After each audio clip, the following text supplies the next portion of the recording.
If you were to try and map out the fundamental code of reality, you probably wouldn't get a sleek, simple equation you could just write on a chalkboard. No, definitely not. Right.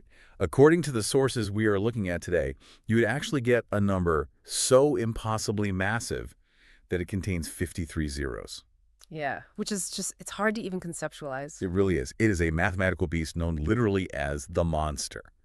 So today, we are taking a deep dive into some newly compiled research on something called Multicode 6.0. Mm-hmm. It's this proposed universal framework that merges discrete mathematics, quantum mechanics, and information theory into one unified system. So, okay, let's unpack this. Our goal today is to decode how an unimaginably huge mathematical structure gets distilled down to create the physical, predictable reality you interact with every single day. And for you listening, I really want to emphasize that this isn't just, abstract theoretical physics meant to sit in some dusty journal somewhere. Right, it's highly applicable. Exactly. It is a fundamentally new lens for understanding how the universe maintains its stability. I mean, we are so used to thinking of the world as a chaotic, unpredictable place. Sure, like you drop a glass, it shatters into a million random pieces. Yeah, or the weather changes unexpectedly, things like that. But this research suggests an entirely different architecture, one where absolute rigid precision is basically masquerading as chaos. But that raises a pretty massive question right out of the gate, doesn't it? Yeah. I mean, how could a universe possibly be coded using math? That's the big hurdle, yeah. It makes reality sound like a compiled computer program rather than organic physics. And to really wrap our heads around the argument the sources are making, we have to start with the foundational architecture of this entire theory, which is the monster group. Right. So the monster group is the mathematical backbone of everything we are discussing today. In mathematics, specifically in the study of symmetry, which is called group theory, there are these unique isolated structures called sporadic simple groups.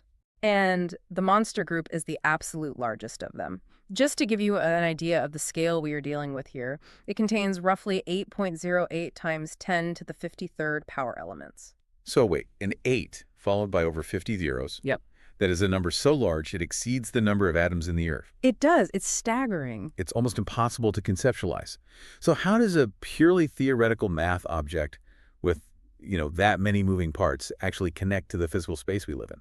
Well, it connects through this really bizarre and famous mathematical discovery known as monstrous moonshine. Monstrous moonshine. I love that name. It's great, right? Back in the late 70s, mathematicians noticed a profound, almost eerie connection between the monster group and a completely different area of math involving the modular J function. Okay, so how do they connect? Specifically, they found that the monster group has 194 irreducible representations. Think of them as fundamental categories of symmetry. The research we are analyzing proposes that these 194 dimensions act as the primary degrees of freedom for the universe. Let me make sure I'm visualizing this correctly. By degrees of freedom, do you mean like the specific channels or directions in which energy and matter are actually allowed to vibrate and move? Yes, exactly. Like the fundamental resonant frequencies of space-time itself. That is exactly it. They are the structural beams of reality. But here is where the engineering of the universe gets really clever. Within that vast complexity, the system also has a built-in buffer. A buffer. Yeah. Out of the mathematical classes within the monster group, there are 163 distinct sequences known as Z-independent McKay-Thompson series. Right? In the context of the multicode framework, this discrepancy between the 194 dimensions of freedom and the 163 functional sequences acts as an internal redundancy. It's essentially an error correction mechanism. Wait, I have to challenge that premise, though. Go for it. If the universe is this perfectly closed, deterministic mathematical system running on pristine symmetries, what could possibly introduce errors? That's a great question. I mean, why would a perfect mathematical code need an error correction buffer to protect its own signal? Because the universe isn't static. It has to process state changes, which is what you and I perceive as time. Oh, interesting. Right. When you transition from pure, abstract, multidimensional math into a physical reality where massive bodies actually move and interact, you generate entropy. You create thermal and mathematical friction. So the math actually creates friction. Effectively, yes. That 163 sequence buffer absorbs the computational noise of those state changes, protecting the integrity of the core signal so the physical laws of the universe don't just, spontaneously break down. Yeah, it makes a lot of sense. It's like a shark absorber for reality. That's a perfect way to put it. But that still leaves us with a glaring user experience problem, I think. If the universe is operating behind the scenes in 194 dimensions of complex symmetry, how do we experience such a seemingly simple three-dimensional physical world? Right, the dimension gap. Yeah. How does all that massive, unfathomable complexity get filtered down for us so we can just, drink a cup of coffee without vibrating into a different dimension? That is the exact tension this multicode 6.0 research addresses. The framework solves this problem by applying a highly efficient reduction algorithm. Okay. It's a way for the universe to constantly compress that high-dimensional complexity down into stable, manageable states. The sources refer to this reduction process as the binary drill. Right, the binary drill. And this operates inside a specific mathematical arena called modulo 2501. It does. And before we get completely lost in the numbers here, let's ground what a modulo space actually is for the listener. The easiest way to think about it is like a clock face. Yes, exactly. A standard clock is a modulo 12 space. If it's 10 o'clock and you add 4 hours, you don't say it's 14 o'clock. You loop back around the circle and land on 2. That's a perfect analogy. Modulo 2501 operates the exact same way, just on a clock with 2,501 notches instead of 12. Okay, got it. And the reason 2501 is so critical is because it's a semi-prime number. It is the product of exactly two prime numbers, 41 and 61. Why does that matter? In computer science and cryptography, semi-prime structures are the bedrock of secure, efficient algorithms because they only break down into those two specific resonant frequencies. It basically creates a highly secure, closed loop for the universe to process information. So inside that 2,501 notch clock, the binary drill goes to work. The sources give a specific formula for this, but functionally what the algorithm's doing is recursively chopping away the largest possible powers of 2. Right. It's a feedback loop that constantly strips away the excess noise to find a stable baseline. Yes, and the research actually traces this drill process mathematically. If you initiate the algorithm starting at the maximum value of 2501, the drill drops the output down to 965. Okay. Then it loops again and drills down to 197. Wow. Then down to 5. And it finally lands at the absolute binary singularity of 2. It's a mathematical proof that the universe's underlying code is fundamentally tuned for binary stability. Here's where it gets really interesting, though. Amidst all this aggressive mathematical drilling, a very specific target signal emerges. The number 151. The research refers to 151 as the gold lock, or the primary constant of the entire multi-code system. And the way the sources calculate this number is genuinely beautiful. It really is. It's elegant. To find it, the researchers apply something called the Carmichael function to that modulo 2501 space we just talked about. What does that do? Well, without getting bogged down in the textbook definition, the Carmichael function essentially calculates the absolute longest path you can take around that modular clock face before the pattern is forced to repeat itself. And for 2501, that maximum unbroken path is 120. Correct. That number represents the theoretical upper limit of symmetry for this system. But as the sources point out, physical systems inherently double this period length to create a stable waveform. Right, because you need both sides. Yeah, you need the up peak of the wave and the down trough of the wave. Oh. So you double 120, and you get a stable horizon of 240. And that 240 represents total, rigid mathematical symmetry. It is absolute, flawless order. Which sounds great, but... But here's the problem. A perfectly ordered universe is static. It's a crystal. Nothing grows, nothing changes, nothing lives. Right. To get a dynamic physical reality, you have to introduce a phase gap. You have to break the symmetry. And the research identifies this necessary break with the 11th number in the Fibonacci sequence, which is 89. Exactly. The Fibonacci sequence, just as a quick reminder for you listening, is the mathematical pattern that dictates organic growth in nature, like how leaves arrange themselves on a stem or how a nautilus shell spirals. Exactly. So you take the total rigid mathematical symmetry of 240, you subtract the natural variability of the Fibonacci sequence. Which is 89. Right, 89. Yeah. And you're left with exactly 151. That subtraction is the core of the entire theory. 151 isn't just a static number pulled out of thin air. It is the literal result of symmetry breaking. It's the byproduct. Yes. Resonance, energy, and information itself are born in that exact space where rigid, perfect order is broken by natural, organic variability. I picture it like a guitar string. The universe builds this perfectly engineered, rigid guitar perfectly tuned to 240. But life, reality, and physical motion are the music played by bending that string with the Fibonacci 89. Oh, that's good. And the resulting resonant note that echoes out into reality is 151. That is a brilliant way to conceptualize it, yeah. But that brings up a fairly existential dilemma. Oh, If everything from the 194 dimensions of space-time down to the exact resonant frequency of reality is perfectly calculated through this massive recursive loop, does true randomness actually exist? I mean, if I flip a coin right now, is the outcome genuinely up in the air? according to the Multicode 6.0 framework, true randomness is a complete illusion. Yeah. This theory views the universe as a deterministic monster. What you and I perceive as stochastic, random processes, like the unpredictable motion of particles, the static on a screen, or even the outcome of your coin flip, they're actually just outputs of a massively complex pseudo-random number generator, or PRNG. The sources reference John von Neumann's work from the 1940s to back this up, So right? do, yes. He developed the mid-square method and essentially proved that arithmetic can never create true randomness. Right, because math is rules-based. Exactly. It can only create sequences that are so complex and convoluted that they manage to pass statistical tests for randomness. But they aren't actually random. Precisely. So if you take the 194 dimensions of the monster group and treat them as the variables in a global PRNG, then every single physical observation in the universe is just a predictable link in a deterministic chain. That is wild to think about. It only looks random to us because we lack the computational power to see the pattern, and crucially because we don't know the starting value, the initial seed that kicked off the calculation. But the universe still has to validate that pseudo-random output to make sure it doesn't accidentally cascade into real destructive chaos. Absolutely. The sources detail some pretty strict statistical validation checks built into the code.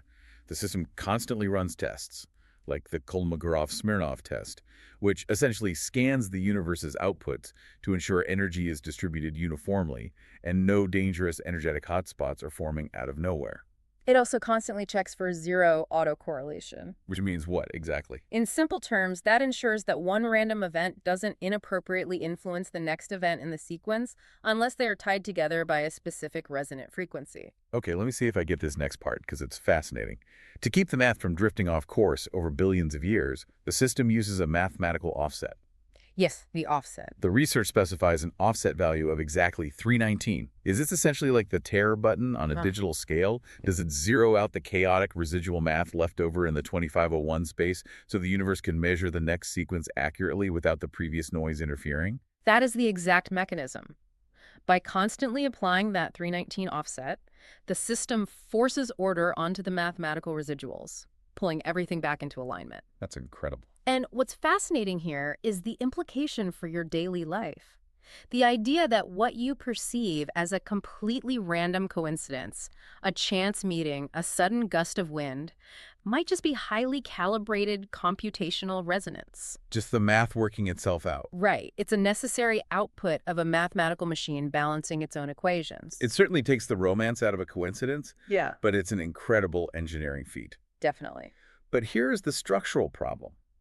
To compute algorithms of this staggering size, whether we were talking about the universe doing it naturally or human beings trying to simulate these models on supercomputers, Yeah. you run into a massive wall. You do. The numbers either blow up to infinity or shrink to absolute zero.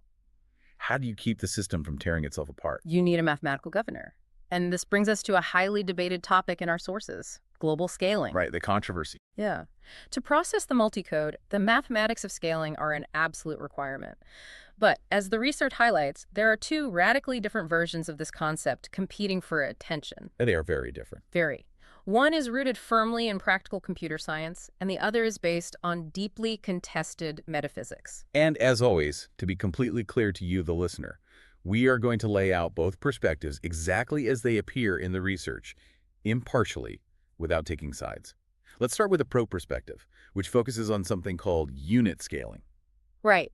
In the realm of computer science, unit scaling is an undeniable empirical necessity.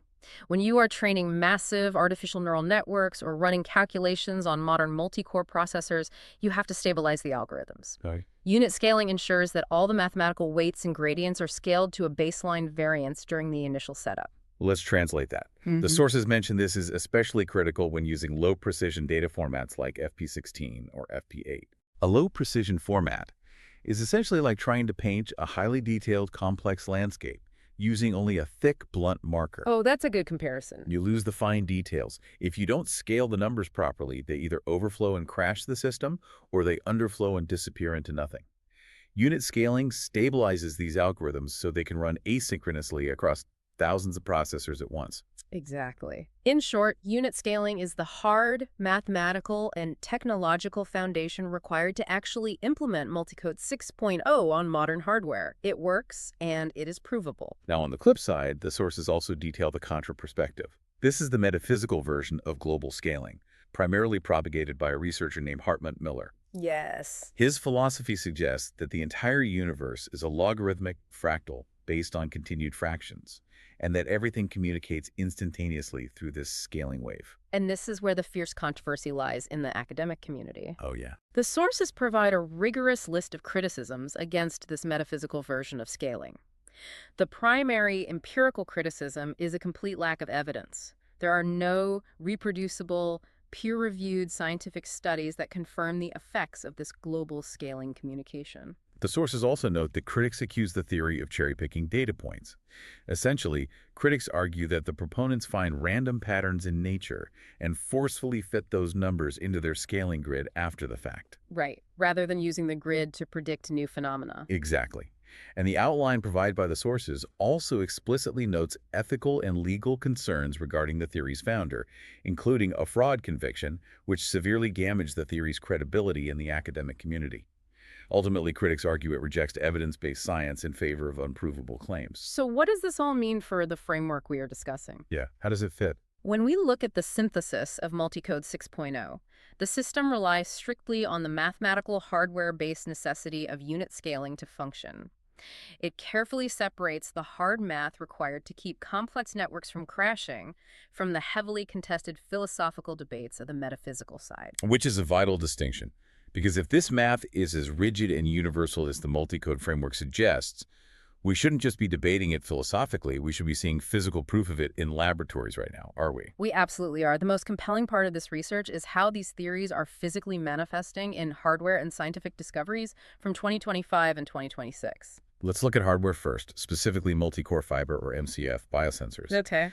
The research details how these biosensors rely on something called localized surface plasmon resonance, which is a mouthful. It is, yeah. LSPR for short. Right. But mechanically, scientists are immobilizing tiny gold nanoparticles on the surface of glass fibers. When light hits those gold particles, it traps the light at the boundary layer, creating a highly sensitive resonant field. It basically acts like an acoustic amplifier for chemical signatures. And because of that resonant amplification, these sensors can detect unbelievably tiny amounts of analytes, like specific neurotransmitters in the human body in real time. Wow. And they do it label-free, meaning they don't have to chemically alter the sample to measure it. They are using pure resonant physics to read the physical world. That proves resonance is an incredibly efficient tool for measurement. But the universe is also providing its own validation on a massive scale. It really is. Let's dive deep into a couple of the 2025 and 2026 breakthroughs listed in the research. The first one deals with the absolute smallest scales of reality. Single-spin resonance. Right. An international research team successfully detected single-spin resonance using atomic force microscopy. Which means they zoomed way, way in. Yeah, they didn't just observe a cluster of atoms. They manipulated and observed the magnetic spin of one individual atom. That is insane. It firmly validates the scalar symmetries of the standard model and paves the physical pathway for the quantum computers that will eventually be needed to process multi-code algorithms. But if you zoom out from a single atom all the way into deep space, you hit the most mind-blowing discovery in the sources. Oh, this is my favorite part. Astrobiologists analyzed samples retrieved from the asteroid Ryugu, and floating out there in the freezing void of space, they discovered all 5 nucleobases of the genetic code. It's incredible. And if we connect this to the bigger picture, you might wonder, how does finding genetic code on an asteroid validate a deterministic math framework? Right, because couldn't it just be chance? Well, because forming those specific complex biological bases by random chance in a vacuum is statistically absurd. Oh. But under the multicode framework, it isn't random. The universe is actively folding matter into these specific resonant geometric shapes. It suggests that the building blocks of life are a forced, highly calibrated outcome of the universe's mathematical code. It is undeniable proof that resonance operates across all scales, from the spin of one electron to the origin of life on an asteroid millions of miles away. Exact. But bringing it back down to Earth for a moment, what happens when human beings who are messy, emotional, organic creatures interact with this rapidly accelerating, mathematically perfect technological framework? That is where the sociological dimension comes in, and the sources draw heavily on the work of sociologist Hartmut Rosa and his theory of resonance. Okay, what does he argue? Well, we are living in a modern world increasingly dominated by 6G networks, autonomous AI agents, and relentless technological optimization. Rosa warns that this extreme acceleration poses a severe risk of alienation. I want to speak directly to you, the listener, for a second. If you've ever felt a sense of societal fragmentation lately, or a strange lack of drive, or you just feel disconnected from the heavily digitized world around you, the sources suggest this isn't just a personal failing. No, not at all. It is a literal loss of constructive resonance between you and your environment. The systems we are building are becoming so mathematically efficient, so relentlessly calibrated to the multicon, that we risk engineering the humanity right out of them. That's a scary thought. It is. This framework faces a massive ethical challenge. It cannot just be about computational efficiency or perfectly predicting the next node in a PRNG sequence.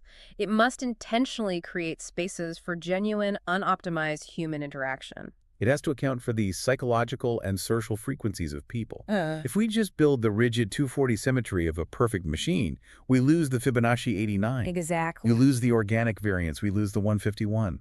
It's a delicate balance. We are finally decoding the universe, but we have to ensure we don't alienate ourselves from it in the process. So to recap this incredible deep dive into the sources today, we started with the unimaginable complexity of the monster group, utilizing its 194 dimensions as the architectural beams of spacetime, buffered by 153 sequences of error correction.